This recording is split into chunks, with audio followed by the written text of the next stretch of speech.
जिल्लो पंचायत वेंचणूक लागीं पावल्या. वेंचणुकेक लागीं लागीं 11 दीस उरल्या.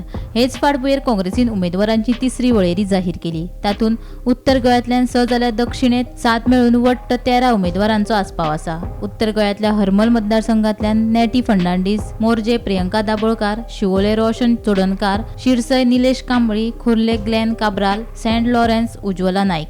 तशेंच दक्षिण गोंयांतल्या नुवे मतदारसंघांतल्यान एंथनी ब्रागांझा, कोलवाच्यान वेनिसिया कार्वालो, बाणावले लुइसा पेरेरा रॉड्रिग्स, दवल्ले फ्लोरियानो फर्नांडीस, नावेले मेलिफा कार्दोजो आनी धारबांदोडा दिनानाथ गांवकर हांकां उमेदवारी दिल्या. मजगतीं आतां जिल्लो पंचायत वेंचणुके खातीर गोवा फॉरवर्ड आनी काँग्रेसी मदीं युती आसा. पूण खोर्ले आनी मोर्जे मतदारसंघांनी दोगांयनी एकामेका आड आपापले उमेदवार जाहीर केल्यात आनी प्रचारूय नेटान चालू आसा. हे विशीं काँग्रेसीक आनी गोवा फॉरवर्डाक विचारल्यात ते सांगतात इट्स फ्रेंडली फायट म्हूण. Bureau report Gomantak TV.